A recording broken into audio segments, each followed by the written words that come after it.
믿음이 없이는 하나님을 기쁘시게 하지 못하나니 하나님께 나아가는 자는 반드시 그가 계신 것과 또한 그가 자기를 찾는 자들에게 상 주시는 이심을 믿어야 할지니라. 아멘.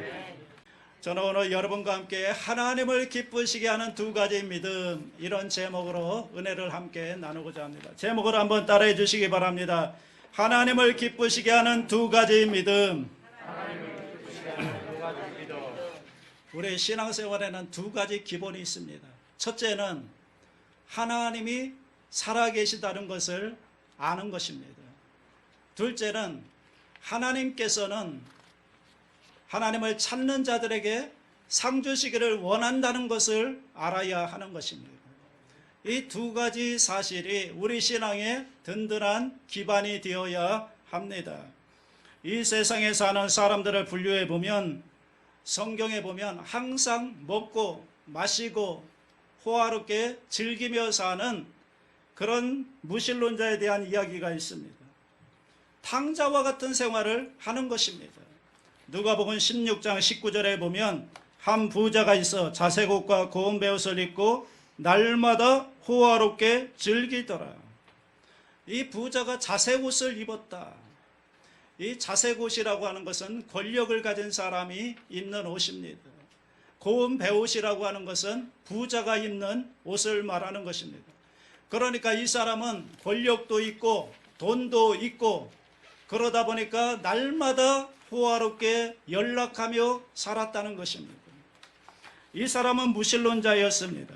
하나님을 두려워하지도 않고 하나님을 믿지도 않았습니다. 사후에 하나님의 심판이 있다는 것도 믿지를 않았습니다. 그러나 이 사람도 죽었습니다. 여러분, 항상 연락하고 살 수만은 없는 것입니다. 세월이 가면 나이가 들게 되고 늙어지게 되고 결국에는 죽게 되는 것입니다. 죽어보니까 음부가 있는 것을 알게 되었습니다. 자기의 영혼이 음부에 떨어져서 불꽃 가운데 고통을 당하게 되었습니다. 그러면서 이 사람은 생각하는 것입니다. 아, 나 인생을 잘못 살았구나. 인생을 잘못 알았구나. 그때는 이미 때가 늦습니다. 시편 14편 1절에 어리석은 자는 그의 마음에 이르기를 하나님이 없다 하는도다. 그들은 부패하고 그 행실이 가증하니 선을 행하는 자가 없도다. 하나님이 없으니까 자기 마음대로 사는 것입니다. 그러나 하나님이 살아계시다는 것을 아는 사람은 절대로 아무렇게나 살 수가 없는 것입니다. 어느 수도원에서 수도원장이 수도사들을 불러놓고 가서 새를 한 마리 잡아서 죽여서 가져오는데 아무도 보지 않는 데서 새를 잡아오라고 했습니다. 왜 그런 명령을 내렸는가 하면 그 수도사들 중에 참 훌륭한 청년이 한 사람이 있었는데 많은 사람들이 시기해서 이 청년을 힘들게 했기 때문에 이 수도원장은 그 청년을 인정해 주기 위해서 의도적으로 그런 명령을 내린 것입니다. 그래서 하루 종일 수도사들이 산을 헤매고 들을 헤매어 모두 다 죽은 새를 한 마리씩 잡아왔습니다. 그런데 이 청년은 오지를 않습니다. 그래서 수도사들이 해해낙낙하고 보아라, 새도 한 마리 잡지 못했을 것이다. 그런데 나중에야 산새를 조심스럽게 가지고 왔거든요. 그래서 원장이 말을 했습니다. 아니, 죽은 새를 가져오라고 했지 누가 산새를 잡아오라고 했느냐? 그러니까 그 청년이, 아니 원장님, 아무도 안 보는 데서 새를 잡아오라고 하셨죠? 그래, 너희들은 아무도 안 보는 데서 잡았느냐? 하니까 예, 아무도 안 보는 데서 잡아왔습니다. 그런데 너는 왜 아무도 안 보는 데서 못 잡았느냐? 원장님, 어디 가도 누군가가 보고 있어서 잡을 수가 없었습니다. 굴 속에 들어가서 잡으려고 하니 그분이 보고 있고, 나무 밑에 들어가서 잡으려고 하니 그분이 보고 있고, 앉아도 그분이 보고 있고 서 있어도 그분이 있으니 그래서 그 눈을 피하지 못해서 산채로 가지고 왔습니다. 그분이 누구냐? 하나님이십니다. 그러니 원장이 박수를 치면서 그래, 잘했다, 네가 정말로 올바른 신앙을 가지고 있구나 칭찬을 했다는 것을 읽어본 적이 있습니다. 여러분, 하나님이 없다고 하는 사람은 정말로 어리석은 사람인 것입니다. 여러분의 양심이 하나님이 살아계신 것을 가르쳐 주시는 것입니다. 여러분의 마음문을 활짝 열어놓고 하나님께 귀를 기울이면 하나님의 성령께서 하나님이 살아계신 것을 우리 마음속에 가르쳐 주는 것입니다. 그러나 이 사람은 무신론자로서 하나님을 인정도 아니하고 하나님을 믿지도 아니하고 또 영원한 세계가 있다는 것을 인정도 아니하고 마음대로 호화롭게 연락하며 살다가 결국에는 죽어 지옥에 떨어져서 그때야 후회를 해봐도 소용이 없는 것입니다. 그 다음 종류의 사람은 하나님을 잘 믿으나 상 주시는 것을 알지 못해서 거지로 산 사람이 있습니다. 그 사람이 바로 나사로입니다. 부자재 대문 앞에 자리를 깔고 누워있는 거지가 바로 나사로 아닙니까? 온몸에 헌대가 있어서 개들이 와가지고 함께 자며 그 헌대를 개들이 핥아줍니다. 그러나 거적더기에 누워있으면서도 이 사람은 신앙은 좋아요. 그래서 누워가지고 새벽기도 드리고 철야기도 드리고 금식기도 하면서 하나님을 얼마나 열심히 잘 섬기는지 모릅니다. 열심히 하나님을 섬기면서 거지가 되어서 부자의 상에서 떨어지는 부스러기를 주워 먹습니다. 그 사람에게 물어봅니다. 당신은 왜 하나님을 그렇게 잘 믿으면서 거지로 사는 겁니까? 그 사람이 대답합니다. 나의 신앙 철학, 인생 철학은 하나님을 믿는 사람은 세상과 물질을 사랑하지 말아야 된다. 이 세상의 부귀영화 공명을 사랑하는 사람은 하나님을 믿는 사람이 아니다. 이 세상에 부하고자 하면 영혼의 죽음을 가져온다. 그렇기 때문에 나는 세상의 부귀영화를 다 버리고 오직 하나님만 찾는다. 오직 하나님만 찾으니까 세상 물질은 없다. 그래도 나는 만족한다. 잘 사는 사람들은 엉터리들이다. 나같이 거지로 살아야 신앙생활을 잘 하는 것이다. 그래서 병이 들어가서 죽어가도 치료도 받지 못하고 그냥 꺼적대기에 누워 있으면서 부자가 주는 부스러기를 얻어먹고 연명하고 있습니다. 여러분, 그런 신자들이 많은 것입니다. 오늘날에도 그런 생각을 가지고 신앙생활을 하는 분들이 많습니다. 많은 신자들이 부자 되면 엉터리 신자다. 가난해야 올바른 신앙생활을 할 수가 있다. 헐벗고 굶주리면 참으로 신령한 사람이다. 잘 먹고 잘 입고 잘 사는 사람은 올바른 신앙을 가질 수가 없다. 그렇게 말을 합니다. 그런데 여러분, 성경을 보십시오. 성경에는 사랑하는 자여 내 영혼이 잘됨같이 네가 범사에 잘되고 강건하기를 내가 간구한다고 말씀합니다. 그리고 또한 성경에는 그가 자기를 찾는 자들에게는 상 주시는 이심을 믿어야 한다고 말씀하고 있습니다. 상을 주시는 하나님인 것입니다. 우리에게 복을 주시는 하나님이신 것입니다. 여러분의 믿음을 가지고 하나님을 찾으면 하나님께서는 여러분에게 상을 주시는 것입니다. 복을 주시는 것입니다. 그래서 예수도 잘 믿고 돈도 잘 벌고 교회도 열심히 나오고 그리고 부자가 되어서 그래야 참으로 주님께 영광을 올려 드릴 수가 있는 것입니다. 지금 우크라이나 전쟁이 나서 온 나라가 구제를 하고 있는데 여러분, 아무것도 가진 게 없으면 어떻게 그들을 도와줄 수가 있습니까? 지금 태풍으로 인해서 많은 사람이 어려움을 당하고 있는데 우리가 가진 것이 없다면 그들을 무엇으로 도와줄 수가 있겠습니까? 자기 팔자도 고약한데 감히 누굴 도와준단 말입니까? 한국교회가 굉장히 많은 구제를 하고 있는 것입니다. 왜냐하면 하나님께서 성도들에게 복을 많이 주셔서 평균적으로 신자들이 좀 잘 살게 되고 그리고 헌금도 열심히 하나님께 드리기 때문에 한국교회가 오늘날 구제와 선교사에게 얼마나 많은 일을 하고 있는지 모르는 것입니다. 여러분 교회 나오면 돈 달라고 하는 데가 왜 그렇게 많은지 몰라요. 얼마나 많은지 몰라요. 교회 오면 돈 달래요. 11조 내놔라, 감상금 내놔라, 또 무슨 회비 내놔라, 구제금 내놔라. 여러분 교회 오면 돈 달라는 데가 얼마나 많습니까? 그런데 아무것도 없는 사람은 낼 게 뭐가 있습니까? 나는 아무것도 없습니다. 나는 아무것도 없기 때문에 한 푼도 낼 수가 없습니다. 그러면 여러분 하늘나라는 무너지고 마는 것입니다. 물질이 있어야 하나님의 선한 일을 할 수가 있지, 물질도 없는데 무슨 하나님의 일을 감당할 수가 있겠습니까? 이 거지 나사로는 하나님을 열심히 믿고 신앙생활을 잘한 것은 칭찬할 만하지만 이 땅에 사는 동안에 가난하고 거지가 되어야 신령해진다는 것은, 좋은 신자가 된다는 것은 여러분 잘못된 믿음인 것입니다. 누가복음 16장 20절로 21절에 그런데 나사로라 이름하는 한 거지가 헌데투성이로 그의 대문 앞에 버려진 채 그 부자의 상에서 떨어지는 것으로 배불리려 하며 심지어 개들이 와서 그 헌데를 핥더라. 여러분 예수 믿는 사람으로서 이런 신자가 되기를 원하십니까? 이것은 바람직한 모범적인 신자는 아닌 것입니다.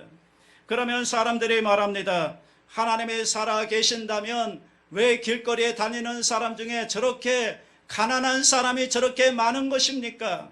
하나님이 살아 계신다면 다 골고루 복을 주셔야 되는 거 아닙니까? 정말로 하나님이 살아 계신다면 그래야 되는 거 아닙니까? 미국 시카고의 한 빈민가에서 목사님과 이발사가 함께 길을 걸어가고 있었는데 그 걸어가는 주변이 가난한 사람들이 모여 살고 지저분하고 악취가 나고 아주 좋지 않은 환경이었습니다. 이발사는 그런 모습을 보며 목사님께 물었습니다. 목사님이 정말로 증거하는 하나님이 살아계신다면 왜 이런 것을 보시고 그냥 내버려 두시는 것입니까? 도와주어서 좀 잘 살게 만들어 주셔야 되는 거 아닙니까? 그러자 그 목사님이 대답을 하고 안 하고 한참 같이 길을 걸어가다가 마침 히피 청년 한 사람이 걸어오고 있었습니다. 머리가 산발로 길게 들어져 있고 수염도 길게 들어져 있는 아주 지저분한 사람이 다가오고 있었습니다. 그래서 목사님이 이발사에게 여보세요. 왜 당신같이 훌륭한 이발사가 있는데 저 사람은 머리를 저렇게 늘어뜨리고 수염은 저렇게 길게 기르고 추잡하게 다닙니까? 당신 같은 이발사가 이 시카고에 있는데 말이죠. 그 이발사가 허허 웃으면서 목사님 내게 안 오니까 그렇지요. 내게 이 친구가 내 이발소에 왔다면 내가 미남으로 만들어 놓았지요. 그래요? 이 사람들이 왜 이렇게 가난한지 압니까? 하나님께 안 오기 때문에 가난한 것이지, 하나님께 나와서 하나님을 믿고 그의 나라와 그의 의를 먼저 구했으면 하나님께서 이 모든 것을 더해 주셨을 것입니다. 그런데 그들이 하나님께 나오지도 않고 찾지도 않고 구하지도 않으니까 이렇게 가난하게 사는 거 아닙니까? 저 사람이 이발소에 안 와서 못 깎아준 것이나 하나님께 간절히 기도하고 구하지 않아서 도와줄 수 없는 것이나 마찬가지입니다.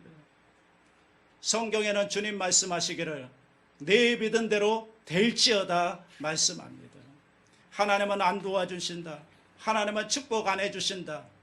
거지로 사는 것이 신령하다고 믿으면 그 믿은 대로 해주는 것입니다. 그래? 네 믿음대로 해주마. 그렇게 해주는 것입니다. 그러나 상 주시는 하나님을 알고 하나님께 11조와 헌금도 드리고 또 철야 기도도 하고 금식 기도도 하고 예배하고 찬송하고 긍정적인 믿음으로 살면 하나님께서 그래 내 믿음대로 될지어다. 하나님이 도와주시는 것입니다.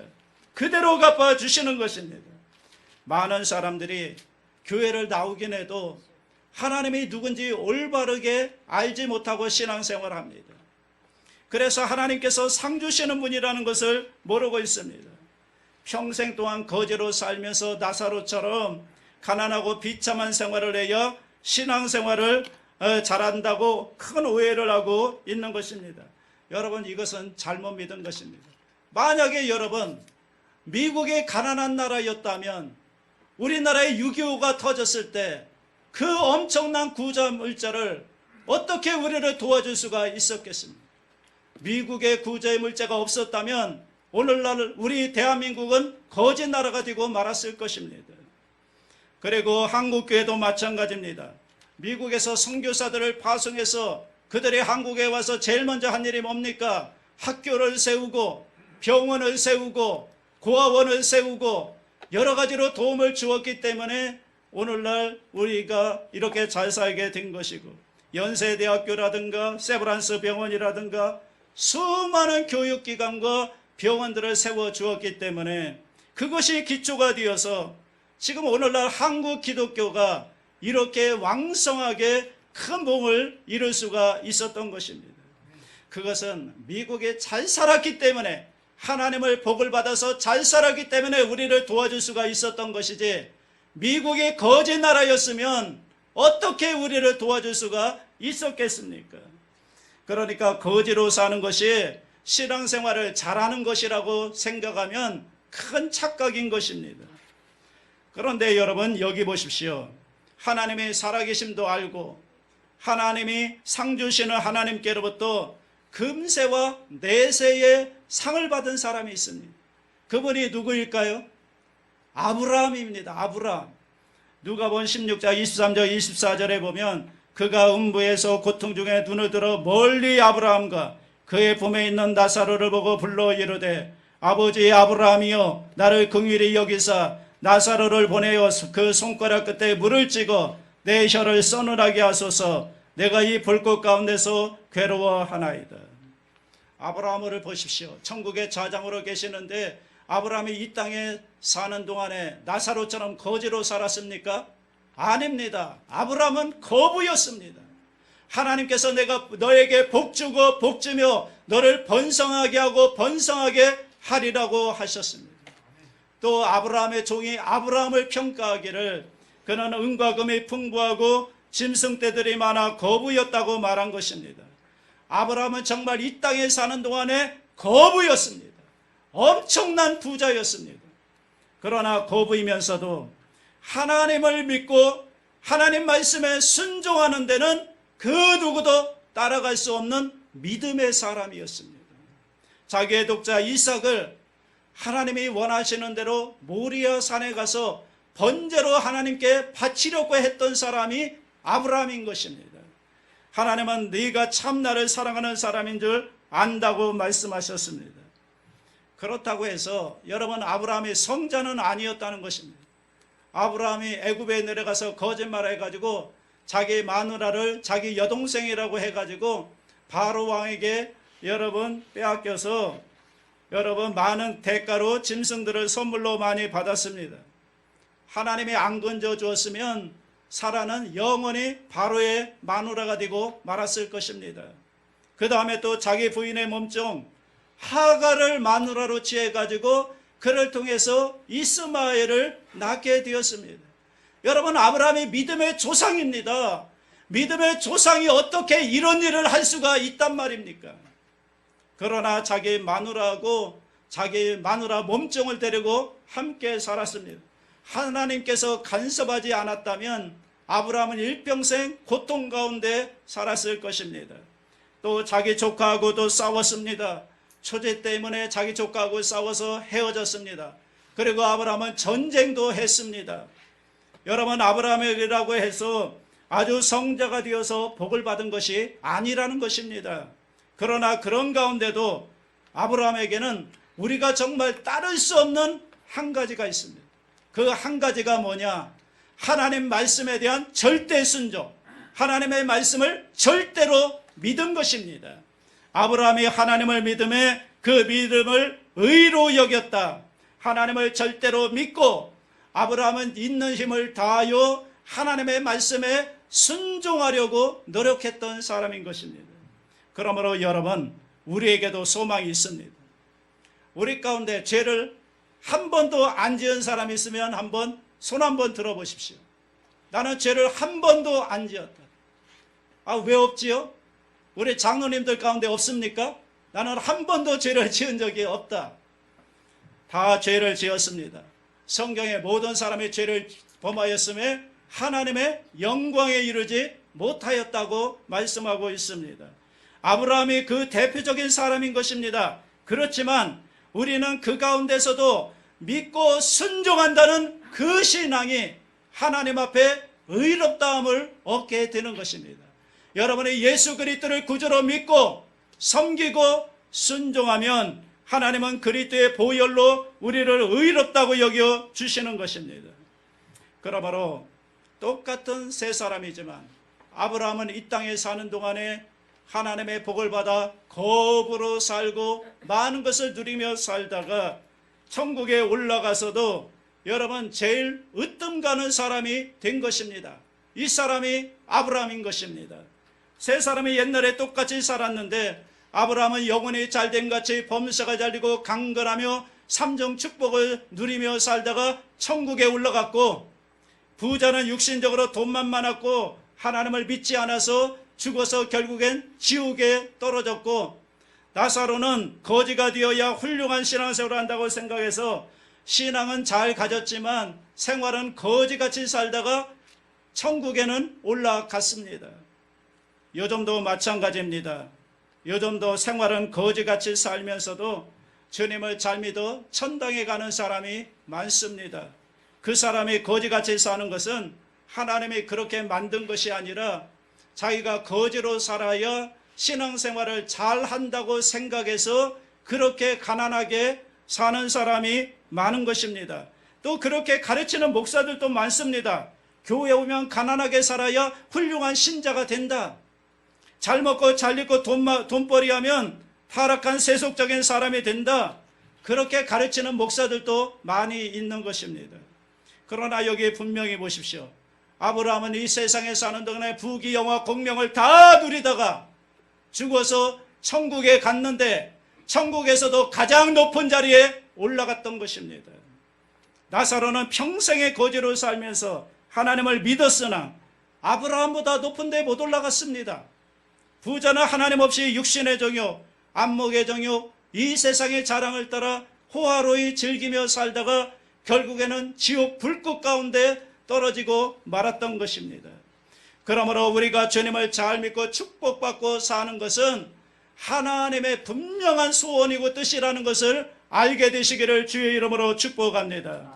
내가 하나님의 복을 받아서 하나님의 영광을 위해 그것을 쓰지 아니하고 나의 육신의 정욕을 위해 그것을 사용한다면 이것은 큰 문제인 것입니다. 이것은 잘못 믿는 것입니다. 그러나 아무리 큰 부자라도요, 마음속에 주님이 중심에 서 있고 그의 나라와 그의 의를 먼저 구하고 하나님의 주신 축복을 가지고 하나님의 뜻에 따라 사용한다면 그 사람은 하나님이 기뻐하시는 아브라함과 같은 믿음을 가진 사람인 것입니다. 우리 여의도 순복음 대구중앙교회는 하나님이 축복을 해주시면 해주실수록 더 좋습니다. 왜 그런가 하면 하나님의 영광을 위해서 사용할 테니까요. 그래서 우리 교회에 하나님의 복을 주시면 주실수록 그 복을 가지고 하나님의 영광을 위해 선교와 구제를 위해 사용하는 그런 교회가 되기를 주님의 이름으로 축원합니다. 둘째로 성경에 하나님을 체험해야 하나님이 살아계신 것을 믿을 수가 있게 되는 것입니다. 하나님을 살아계신 것을 아는 데는 여러 가지 체험이 굉장히 도움이 되는 것입니다. 우리가 여러 가지 시련을 통해서 그걸 통해서 하나님의 살아계신 역사들을 체험하게 되면 우리는 하나님을 살아계시다는 것을 알 수가 있는 것입니다. 구약에 하나님의 영광을 나타내기 위하여 바로왕을 둔 이유도 바로 거기에 있는 것입니다. 10가지 기적을 통해서 또 홍해를 가르는 기적들을 통해서 그들은 하나님의 살아계신 것을 몸으로 체험할 수가 있었던 것입니다. 여러분, 왜냐하면 빛이 얼마나 밝은가를 보려면 어둠이 있어야 되는 것입니다. 건강이 얼마나 좋으냐, 병들어 봐야 아는 것입니다. 평안이 얼마나 좋으냐, 여러분 환난을 당해봐야 아는 것입니다. 얼마나 음식이 좋으냐, 배고파 봐야 음식이 얼마나 좋은가를 여러분 알게 되는 것입니다. 그냥 설명만 하면 머릿속에 그냥 그런가 보다 그렇게 생각하지 몸으로 절절하게 느끼지를 못하는 것입니다. 하나님이 살아계신다. 아마 그런가 보다 그냥 생각 속으로 그렇게 생각하지 자기가 체험을 해보지 않으면 하나님이 정말로 살아계신다는 게 절절히 느껴지지 않는 것입니다. 안 믿는 사람은 말할 필요도 없고 예수를 믿는 신앙인조차도 긴가 민가 하면서 신앙생활하고 교회 나오는 사람들이 얼마나 많은지 모릅니다. 여러분, 그건 신앙이 아닌 것입니다. 하나님을 몸으로 체험해 봐야 되는 것입니다. 삶으로 체험해 봐야 되는 것입니다. 그래서 그 체험을 통해서 하나님이 확실하게 살아계시다는 것을 믿게 되면 그 신앙은 만세반석 위에 설 수가 있게 되는 것입니다. 그렇기 때문에 우리 생활 가운데 시험과 환난이 종종 다가오는 이유는 하나님이 나타날 수 있는 기회를 우리에게 찬스로 허락해 주신 것입니다. 하나님이 필요해야 하나님을 찾지 필요하지 않으면 하나님을 절대로 안 찾습니다. 여러분, 하나님의 도움이 필요해야 하나님 앞에 엎드려서 도움을 구하지 하나님의 도움이 필요 없는 사람은 하나님을 찾지 않으니까 기도도 안 하는데 하나님이 나타날 리가 없는 것입니다. 출애굽기 10장 2절에 내게 내가 애굽에서 행한 일들 곧 내가 그들 가운데에서 행한 표징을 네 아들과 네 자손의 귀에 전하기 위함이라 너희는 내가 야훼인 줄을 알리라. 애굽에서 하나님의 큰 기적을 많이 행했습니다. 그래서 애굽 사람들이 많이 희생을 당했습니다. 그러나 그렇게 행한 것은 하나님이 살아계시다는 것을 그들에게 나타내 주신 것이고 그리고 그 사건들을 기록해서 후손들에게 알려주기 위함이라고 성경은 말씀하고 있습니다. 바이올라 왈데는 이렇게 말했습니다. 만약 홍해가 당신 앞을 가로막고 왼쪽에는 산이요 오른쪽에는 광야가 있으며 뒤에서는 애국 군대들이 말을 타고 쫓아온다면 하나님을 찬양하기 시작하라. 왜냐하면 그 상황은 하나님의 기적이 일어나기에 안성맞춤이기 때문이다 라고 말을 했습니다. 사람의 힘으로 못할 때 우리가 정말 절망적인 골목에 들어갔을 때 그때 하나님이 나타날 수 있는 찬스가 온 것입니다. 여러분, 자기가 다 할 수 있는 것은 하나님을 찾지 않습니다. 자기가 하면 다 하면 되는 것이니까. 그리고 하나님은 조수로서 나를 그냥 도와달라고 그렇게 말을 합니다. 하나님은 조수가 아닙니다. 하나님은 언제나 우리의 주인이신 것입니다. 그래서 하나님을 인정하고 하나님을 믿고 하나님께 기도하고 간구하며 부르짖기 시작하면 하나님이 그때부터 일하시기 시작하는 것입니다. 하나님이 개입하시면 완전 승리가 우리에게 주어지게 되는 것입니다. 그러므로 하나님이 계신 것은 성경에만 기록되어 있는 것이 아니라 내 몸으로 체험해야, 내 삶으로 체험해야 확실하게 하나님이 살아계시다는 것을 알 수가 있는 것입니다. 나는 우리 교회 모든 성도님들이 여러 가지 크고 작은 시련들을 통해서 그걸 통해서 하나님이 살아계시다는 걸 체험할 수 있게 되기를 주님의 이름으로 축원합니다. 오늘날 우리 교회에 필요한 것은 하나님의 은혜도 필요하지만 하나님의 기적이 필요한 것입니다. 하나님의 기적을 체험하면, 병고침의 기적을 체험하면, 가난한 자가 부하게 되는 기적을 체험하면 하나님이 살아계시다는 것을 여러분 확실하게 알 수가 있는 것입니다. 그럴 뿐만 아니라 말씀과 성령을 통해서 은혜를 체험하면 하나님이 살아계시다는 것을 믿을 수가 있는 것입니다. 여러분의 교회에 열심히 나와서 예배 열심히 참석해야 되는 이유가 뭔가 하면 이 예배를 통해서 은혜를 받거든요. 하나님의 말씀을 들음으로 믿음이 생겨나거든요. 그런 역사를 통해서 믿음이 들어오고 은혜를 받으면 하나님이 살아계시다는 것을 믿을 수가 있게 되는 것입니다. 성경에 하나님께 나오는 자는 반드시 그가 살아계신 것을 알아야 된다고 했습니다. 로마서 10장 17절에 그러므로 믿음은 들음에서 나며 들음은 그리스도의 말씀으로 말미암았느니라.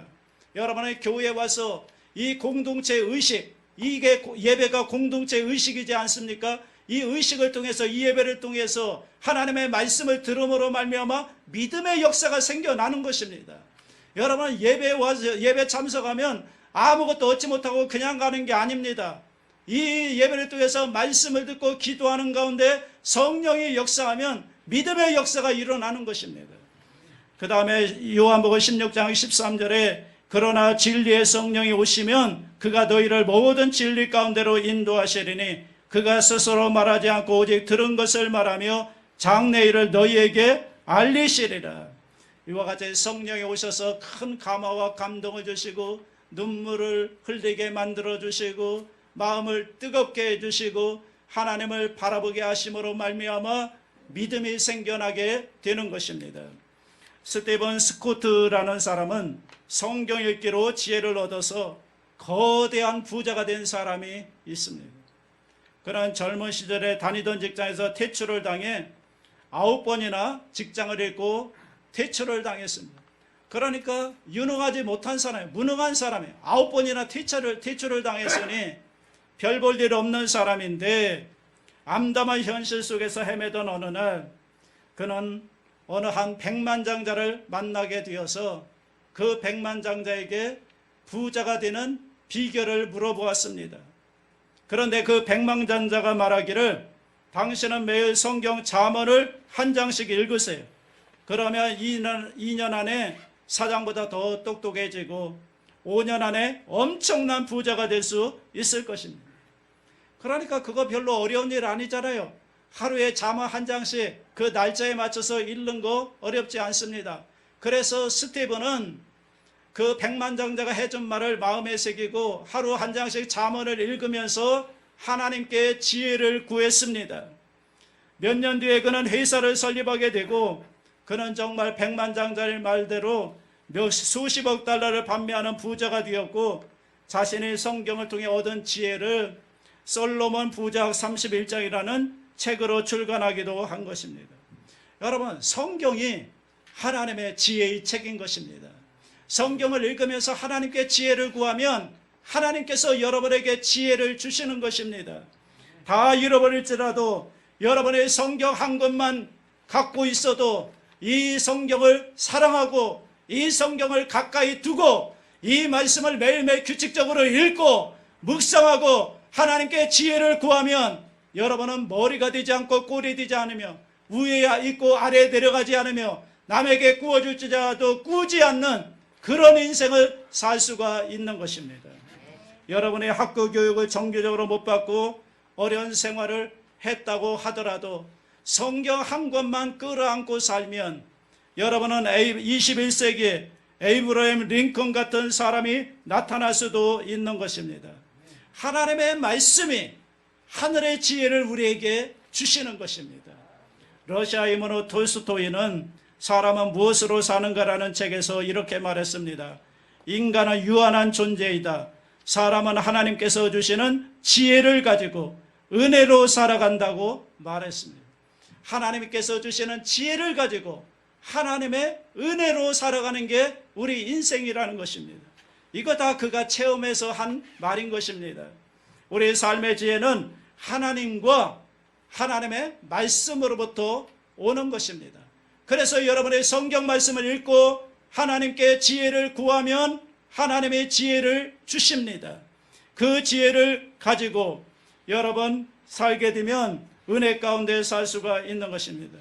그러므로 우리는 이렇게 말씀과 성령을 통해 은혜를 체험함으로 하나님이 살아계신다는 것을 확실하게 알 수가 있게 되는 것입니다. 그러므로 사랑하는 성도 여러분, 하나님의 말씀을 중요하게 여기시기 바랍니다. 말씀을 매일매일 규칙적으로 여러분의 믿음의 분량만큼 정해놓고 그 말씀을 매일매일 읽으시기 바랍니다. 성경을 읽으시고 말씀을 붙잡고 성령님께 이 말씀의 지혜, 뜻이 무엇인가를 알려달라고 간구할 때 하나님께서 여러분에게 지혜를 주실 것입니다. 하나님께서 말씀과 성령이 우리 마음속에 깨달음을 주시고 그 깨달음을 통해 주시는 지혜는 여러분 불가능을 가능케 하는 지혜인 것입니다. 하나님과 같이 하면 못할 게 없습니다. 우리 자신이 하면 한계가 있지만 하나님이 함께 하시면 여러분 위대한 일을 감당할 수가 있게 되는 것입니다. 저는 여러분의 말씀과 성령 기도를 통해서 하나님의 주시는 그 지혜를 가지고 위대한 하나님의 사명들을 감당할 수 있게 되기를 주님의 이름으로 축복합니다. 그러므로 이 두 가지 믿음, 하나님께 나오는 자는 반드시 하나님께서 살아계신다는 것을 믿어야 하는 것입니다. 그래야 은혜가 임하게 되는 것입니다. 두 번째는 하나님이 그를 간절히 찾는 자들에게 반드시 상 주시는 이심을 믿어야 하는 것입니다. 이 은혜가 여러분과 함께 하시기를 주의 이름으로 축원합니다.